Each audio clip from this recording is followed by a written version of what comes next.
So the first season is over, and today we are going to look at the cost involved in harvesting maize and the process involved and how to prevent post-harvest losses in maize farming. We are here with the CEO of Osborg Agric Enterprise, Mr. Boachi Yadom. Mr. Boachi, you're welcome. Thank you, Na. So when you come to maize farming, how do you determine your maize is ready or is matured enough for you to start harvesting? Harvesting is very important in maize farming because farming is a very hard work. Okay. It's a tedious work. All right. It involves a lot of money. Yes. The cost is very high. As we said the last time, you need about 3,000 plus, even getting to 4,000 before you can produce 1 acre of maize. So it's a very hard work. Yes. And at the end of this work, you need to be rewarded. And your reward will come from your harvest. Okay. Yes. So maize harvesting is very important. If you are not careful, all the costs that you have incurred, you are not going to get any reward. So it's very important that we talk about how harvesting is very good. Okay. Yeah. Okay. So back to my question again. How do you determine your maize is matured enough for you to start harvesting, whether fresh or dry? Before you see that your maize is ready to harvest, first you need to ask yourself, which type of seed did I sow? Hybrid or OPV? Okay. Now I'm saying this because when you take the OPV, the open pollinated or the local one, the maturity day is 85 to 90 days. All right. And when you take the hybrid, it's 100 to 120 days. Okay. So the type of seed that you choose will be the best determinant of whether the maize is ready to harvest or not. Let's say maybe you choose OPV. Okay. And OPV is 85 to 90 days, as I've already said. When it's yellow maize, either OPV or hybrid, yellow maize, the maturity period is shorter than the white maize. So when you choose OPV and it's 85 days, the maturity date is 85 days. If you can calculate, maybe I started on maybe first week of April. Okay. Then April, May, June. Now we are in July. Automatically 3 months. If you want to harvest dry, meaning that the maize have started drying, and for that one, when you scout the farm, you can see because the leaves and everything start becoming brown. Okay. The cup on the husks, everything become brown. And also when you touch the maize, you see when you press the maize, you see it's very hard. Okay. Then you can see that it's ready for you to harvest. And also the moisture level, when you dehusk the maize a little, you can see that the moisture level, you can even determine that it's dry. Apart from calculating the number of days, that's the best way. If you're able to calculate the number of days, maybe I planted on this date, by 120 or 190 90 days will be up to this date. That's the best calculation. But if you're not able to calculate, there are some signs that can determine or that you can use to see that no, the maize is ready to harvest. Okay. Yeah. Now what about the fresh one? If you want to go fresh, you don't want to harvest it dry. Yes, if you want to go fresh too, it's the same thing. You can use you can count the days. When it's 85 days, at least by 60 days, even some maize around 50 to 60 days, you can harvest fresh. Does it apply to the OPV and then the hybrid? This one I'm talking about the OPV. But when it's a hybrid, it's 120 days. Okay. So at least from 80 days going, it is ready for you to harvest fresh. Yes, and apart from the date calculation, when you scout the maize to physically, you can see that the cost is becoming big, and you have some signs that can determine that the maize is ready for you to harvest. Okay. Yeah. Okay. So before we continue, you know, the first season we face a lot of rain. Even now it's still raining, and we are expecting our maize to get dry at this time. If you, like you are saying, you can determine it physically by taking or scouting the maize, right? Yeah. So if you dehusk one and you see some moisture in it because it's still raining, can you still harvest it? Yeah, and this particular season is a challenging season. When I say if you have a very big farm, that's why we always advise that if you want to go into commercial farming, 1,500 acres, the one that we are starting July and you harvest around October, November, that's good because for that one the post-harvest losses is less. Okay. But the one we started in April and we are harvesting at this time, you see Ghana, everything is through our weather. Yeah, July, a lot of people will start harvesting. Okay. But we have some droughts around 1 or 2 weeks within this July. Okay. At times too, it will be in the first week of August. So when the maize is mature, or when the maize is ready for you to harvest and it is raining, if you don't need the land for the second season, you can wait. As soon as you get at least 1 or 2, 3 days and then you can harvest. Okay.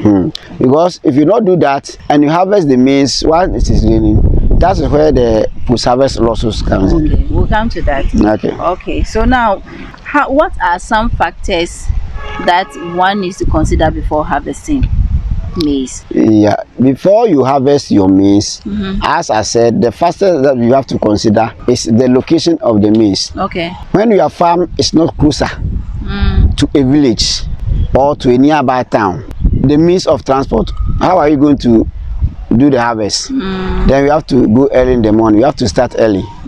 Maize harvesting, at times if you start early, is very good. Because when the sun is very hot, it will be very difficult for you to work. So you have to start early in the morning.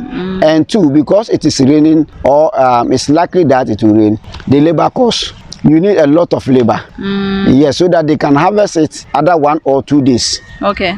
Because after the harvesting too, you are going to gather the maize. Yes, so that they can do it fast for you. Okay. If you delay because it is raining or we are in the rainy season, I'm talking about this particular season. Okay. It's going to affect you a lot. So the labor, you need to increase the labor. All right. Yes, if maybe five people per labor, make it 7 or 8, so that 1 day, 2 days they can finish it for you. Okay. And for the transportation too, as I said, because it is raining, you cannot leave the harvest maize in the farm. If you leave it there, unless you get a tarpaulin or something that you can use to cover, so that when it rains, it will not affect the maize. If not, it will affect the kernel. Okay. Yeah. Okay, so what are the things that goes into harvesting of maize? Let us know the things that goes into harvesting. What goes into harvesting? We have 2 types of harvesting. We have the mechanization and also we have the manual one. Okay. Yes, when I talk of mechanization, when you are doing a commercial farming and you have money, you see some places they use combine harvester. For the combine harvester, it's very simple. It's a machine. Okay. Once the machine is harvesting, it's sharing, everything is combined. That's why they say combine harvester. Okay. So for that one, you use less time, and also even the labor cost will come down, and everything with you, the post-harvest losses, you avoid a lot of post-harvest losses. Okay. But once we are in Ghana and we are in Africa, you see the combined harvester is almost about even some is about $55,000 Okay. to $60,000, almost $70,000. It's very expensive. So we the Ghanaian farmers, although we have some combined harvesters in Ghana, but it's not many. Yeah. So we always go with the manual way. The manual. Manual cum mechanical. When I say manual cum mechanical, you harvest the maize. This one is my own. Manual cum. That means manual plus. Okay. Manual cum. Yeah, mechanic. Mechanization. For that one, this is the process. You first harvest the maize. When the maize is dry, you see this is my maize last year. I harvested around even this one is January. Okay. I left it out to January because it was not raining and I don't have time in December. So this is the procedure. So after they remove the cups from the maize, have you see? Yeah. That's the first step. So with this one, how many people do you need? Let's say you have an acre. How many people do you need for 1 acre? Oh, this one acre, 5 people can harvest. Yes, okay. Yes, they can harvest. How many days will it take them? It can take them about 2 to 3 days because after harvesting, they have to gather the maize. So this is how they harvest. This is the harvesting time. When they harvest, is the process that they are removing the maize from the maize tree, the cups and everything. When they finish, then they do the gathering. Okay. Have you see the way they've heaped it? You have to get a very good place. Then you gather all the maize. Okay. And this gathering, before you gather the maize too, the place that you are going to keep this maize, you have to use maybe insecticide, or you use your tarpaulin to cover there. Maybe there are some insect or termites. Okay. If not, if you leave it for 2-4 days, then they will start destroying the down one. So this is the way you gather it. Okay, so what are some of the chemicals that you can use to? Oh, any chlorpyrifos. You can use chlorpyrifos to do that. Okay. Yeah. So after gathering, then what you are going to do, I made mention of this is a manual one. But when you get to this one, we cannot do hacks because it's many. The farm is big. Okay. That is where mechanization comes in. Now we have a machine called sheller machine. Okay. That is what we are going to use to shell. Instead of the hacks, and also in the olden times, you have to use some sticks to beat it, and before you get the kernel, it's a very tedious work. Yeah. So the same labor, you see, we have an operator who is operating the machine. Yeah. So they'll just gather the maize and give it to him. You put it into the machine, then the machine will shell the maize. Oh, okay. Yes, in this process, do we use the same machine to shell beans? Yeah, beans too. We have one, but it's different from this one. Oh, okay. I thought the same machine can it's be the same machine, but in terms of calibration and in terms of space, the beans is not bigger like this for the maize. Okay. So this is how we do it. Yeah. Okay, so the machine is de-husking it, and at the same time. Yes, everything is doing everything together. And then bag it. The machine will bring the kernel. You see, it's de-husking. You see, the kernel will go to different places. Yeah. So that you get the grains. Yeah. Yes. The machine will separate the grains from the leaves. You see, all the leaves and this thing will go at different places. Yeah. That's how it looks like. Okay. Is this machine accessible? Oh, this one is accessible. Everywhere? Everywhere. All the growing means it could go to Ejura, Atebubu, everywhere now you can get, because it's a simple machine. You can use tractor. Okay. Yes. So the tractor that you can use for plowing, you can use the same tractor for shelling. Okay. Yes. You put the machine, the tractor that is used for the plowing is the same tractor that you are going to use for the sheller machine. Yeah. So that's all for the harvesting. Oh, it's not all. Okay. So when you finish like this, in my area or in some places, have you see how the thing goes? So when you finish like this, then you bag it. Okay. Who will do the bagging? You or the bagging? We have, yes, you have workers. That is their work. They also do the bagging. Then you pay them. If you like. For my case like this, I bag it in the farm there because I decided to bag it in 50 kilos. Okay. So I went to the farm there with the scale. Have you seen the scale machine? Yeah. So I scale. I bought my sacks and everything. And then I scale it 50 kilos, 50 kilos, 50 kilos. Because normally it is bagged in 100 and 150 kilos. Okay. And it's very difficult to handle. Oh, okay. And also the poultry farmers, at least at times they need the 50 kilo bags. So it depending on where you want to sell it or who you want to sell to. But normally it's bagged in 150 kilos or 100 kilos. Okay. But personally, you can buy your own scale and make it 50 kilos bag. Okay, so that means when you put it in the sack or you bag it, then you weigh. Yeah, you weigh it. So if it's not up to 50 kilos, then you add. You top it up. You top it up. So if you not get all this process right, that is where what we call post-harvest losses. Okay. Yes. One. Okay. So before we go to the post-harvest losses, let's look at some of the costs involved in the harvesting. Okay. Okay. The harvest and gathering, they charge together. Oh, okay. So because they are in group. 1 acre is in some places 200 cedis. Okay. In some places 250. In some places 180. Okay. It depends on your bargaining strength or the workers. Maybe you've worked with them for a long time. And it's normally done by the women. Okay. Yes, so the women group, yes. So when they harvest and they gather 1 acre is 250 cedis. Let's say 250 cedis, yeah. Okay, now what about the shelling? For the shelling too, it depends on the number of bags. Because for the operators, when they shell one bag. Last year it was 30 cedis per bag. So if 1 acre you get 10 bags, and one bag is 30 cedis, meaning that for the sharing is 30 times 10, 300 cedis per acre. Okay. Yeah, so it make 550. Okay. Okay. Yes. Okay. So that's for 10 bags. That's for 10 bags. That's for 1 acre. 1 acre. Yeah. Oh, okay. So if it's more than 10 bags, that means the cost is going to increase. Yeah, this one is a 1 acre budget, and we are saying that at least if you get 10 bags per acre, and one bag is 30 cedis, it's 300. So if you get 15 bags or 20 bags per acre, and one bag is maybe 30 cedis, then it's what 600 cedis. Okay. That's how it goes. Okay. Yeah. Now, So now let's look at the bagging too aspect. Do you also have to pay extra money for the bagging? for the bargain, you buy your own sacks. Yeah.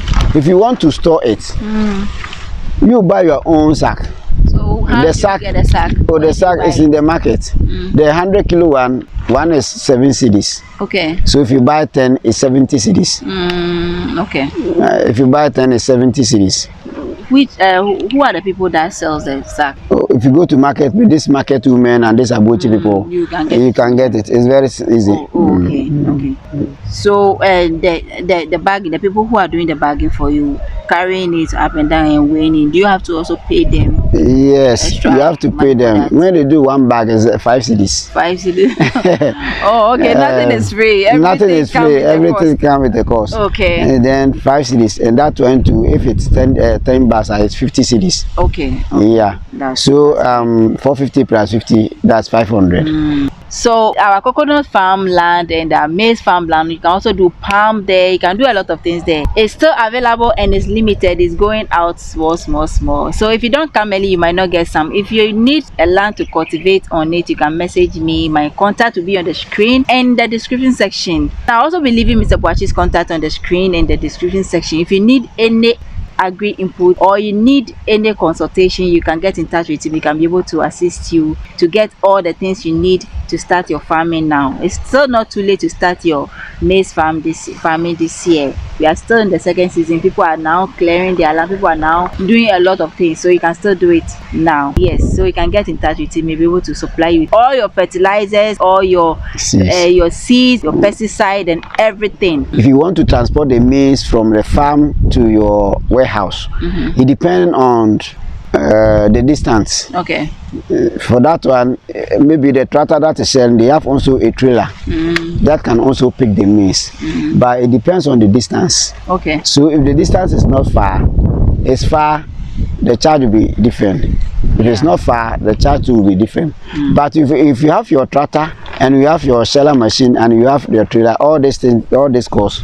Yes. Yeah, you can yes, because free. Yeah. You buy diesel and you harvest your maize, then you also transport it to your warehouse. Okay. But once you are not there too, you can also get a tractor to hire. Okay. Yeah, to do all that work. Okay, so now we know about the cost involved in harvesting maize.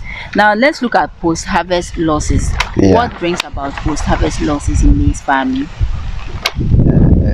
The factors that brings about post-harvest losses are many, but it depends on season. Okay. As I said, Yeah. there are some seasons, but that the post-harvest losses will be minimal. But we have some seasons too that the post-harvest losses will be what maximum, because as I said, when you are harvesting maize around this time, if you are not very careful, the post-harvest losses will be very high. Because one, our farming communities, our road network is not good. Okay. So if you have a poor road network, that is one. When it's raining like this, we have some locations that even tractor cannot go there. Oh, okay. So if tractor cannot go there and you harvest the maize, by all means, the moisture content, the pests, and a lot of things. So by the time that you get time, or by the time that the area dry, when you go there, you see the maize totally destroyed. It will even start germinating because it is raining. So you lose. Okay. That is one. And also, even when you are sharing, I experienced that last year. By the time that I'm sharing, it was raining. Wow. Can you imagine? So I have to take my time. The cost of drying, and you need a lot of sunshine. And July, August, you know, it's a rainy season. So you remove the maize from warehouse to the sun. You just dry 2-3 seconds. It's raining. Then you have to cover. So it makes it very difficult. Yes. If you are not a lot of time, and yes, if you are not careful, you lose a lot of grains. And also, there are some pests after harvesting. If you are not careful, as I said, there are some lands we have a lot of termites. So if you gather the maize and you know the house or share it early, by the time that you go, the termites will destroy the one under. Okay. And also bring about post-harvest losses. In some places too, there's monkeys. If you are not careful, the fresh one. If you are not careful, by the time you go, the monkeys will destroy everything. Oh. Yes. Okay, so in this case, how do you prevent all these unforeseen circumstances? One, if you want to prevent post-harvest losses, the first decision is when you sow the maize, as I've said. Okay. If you want to go into commercial, it's better you use the second season, because for that one you harvest around October, November, December. Okay. And all these costs that I mentioned, you can dodge a lot of them. And also, if you do the first one around April, you have to harvest at the right time. That means you shouldn't be in a hurry to harvest. Yes. You wait till you get enough sun. Yes, and when it dry too, you harvest. When I say at the right time, you know nowadays the sunshine is good about 2-3 days. Then you harvest. Yes. Okay. Yes, that one too is going to help. And also look for a warehouse or a place you keep the maize before you harvest. As soon as you harvest, then you just put the maize in the warehouse. Okay. And the warehouse where you are going to keep your maize, you also see to that it's a spacious place, very spacious, so that you can get time to dry it when there's a sunshine. Have you seen? Because this means when you have it, by all means you have to dry, because the moisture content is very high. Yeah. You have to dry about 3 or 4 times before you can keep it. Okay. And also in this particular maize, it's not advisable to keep it for a long time. I'm talking about storage. The first season. It's not advisable for you to store it because of the moisture content. So maximum how many months? Even if you harvest and the existing market price is good, it's better you sell. Okay. Because if not, the cost of storage will be even more than the cost of production. Oh, okay. So the one you can store for long term is the one that we are starting this year. So in our next video, I'm going to talk about how to store your maize, both for the first season and then the second season. If you have enjoyed the video, don't forget to share the video, like and comment in the comment section, and then we'll see you in the next video. Bye bye.